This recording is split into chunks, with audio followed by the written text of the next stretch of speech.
The original text of this story contains links back to all referenced prior stories for context.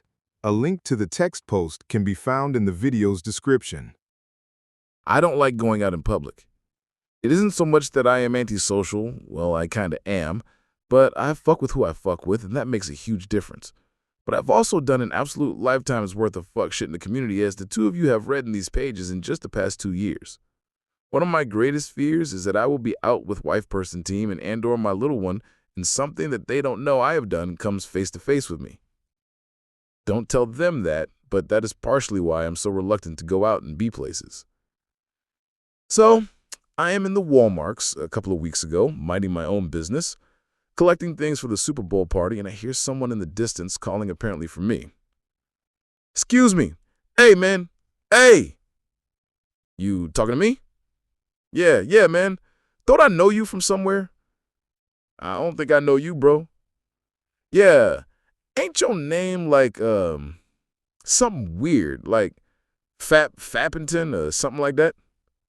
Oh, shit. The wrist-twisting kitchen. Fuck. Nah. But yeah, I hosted that debacle, but Fappington was my co-host. "Yeah, and I'm a Chickaboo Jackson." Every face in the store is flushed red now. I hadn't even realized what I had done. "Yeah, I'm not going by that no more." "Ooh, thanks. That was awkward." "Yeah, I am trying new stuff now, mostly putting that rap shit behind me." "So what is it now?" "I wrote a book." "No, I mean, what do I call— Wait, you wrote a book?" "Yeah. Mr. I'm not a rapper, I'm a real nigga, wrote a book. I am morbidly curious." "Well, I've been trying to find you so I can get you a copy to read and tell me if you liked it or not." "So, like, what is it about?" "It's kind of like a Mimi Wires." "A what?" "A Mimi Wires, where people write about their life and shit." "Oh, a memoir. Yeah, I want to read this shit. Flip note, I desperately need to read this shit. I got some copies in the car with me." "Well, let me get my wife's prescriptions. Meet me at the exit by the garden center in 15 minutes. "All right." As instructed, I gathered my last couple of items in wife person's drogas and met him out by the exit. He was offering me the book free of charge, but as a creative who writes for people for free every week, I couldn't let him do that and gave him $10. He thanked me and we exchanged contact info, then went our separate ways. Before we get into the teeth of what this book said, I want everyone who reads this to personally thank me for sparing them the actual words of this book. It reads like the words of a 9th grade dropout who was raised in Memphis. I could literally hear his voice on the page. Flip note, I really should be charging y'all for shit like this. So yeah, this under-edited word salad titled Building the Walls of Jericho goes on to explain how he was born and raised in the Orange Mound neighborhood in Memphis and how all he saw was drugs and violence. Things being as they were, he saw his only way out as either crime, music, or basketball, and how he had grown to resent his parents because 5'7" was his real adult height.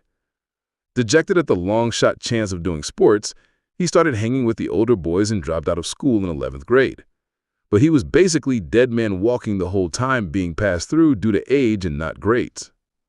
His parents, wanting anything better for him, moved to Greensboro of all places, hoping that a new environment would be the kick in the ass that he needed to get back into and finish high school, and hopefully latch on at one of the local colleges, or if not, at least a community college, and learn to trade. Wrong. In Greensboro, he would land in a city full of fine-ass and less-than-street smart girls who are moist for a country-ass dude. And gangs.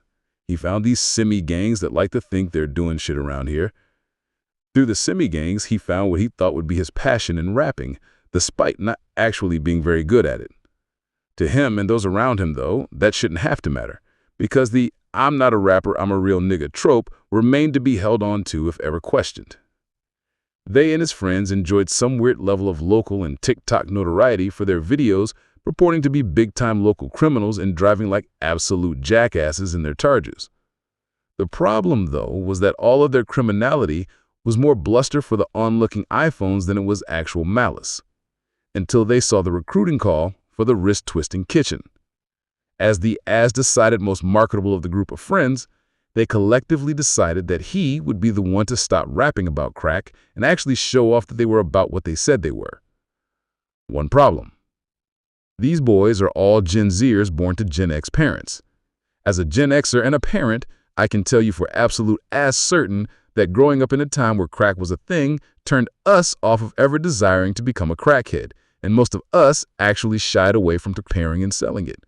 With that said, any of our kids claiming that life damn sure didn't learn it from us. So, the wrist-twisting kitchen. It is nigh impossible to get in front of a stove and fake that shit if you lack an absolute inkling of what to do when you get there. So he, and with him his crew, suffered an embarrassing exposure as being all talk and no action. They couldn't show their faces around the city anymore. Comments on their videos were all mocking and negative in nature. One could attempt to word it off as hate, but when it's valid criticism, can you really call it that? He distanced from the group and tried to reinvent himself, dropped the Jigaboo moniker and solely went by his actual name. With his new direction, he kept rapping, but this time on the solo route. He still never considered the education route. He did, however, reach out to Fuckboy Dazangad to do one of them black nigga upliftment tracks. His words, not mine, but never heard back. Short on other options, he decided to write a book about his experiences and hopefully steer little kids in a better direction. We will talk in a minute about why the word book is in quotes. After a painful slog through the literary work of someone who quite evidently has no real or at least literate friends, I was finished. I sent him a text that I had finished, and he called me instead of texting. I will forgive him for not knowing that I hate that shit. Him. So what you think? I think you should have found me before you logged into Amazon and published this. What you mean? It was a rough read, and not because of the content.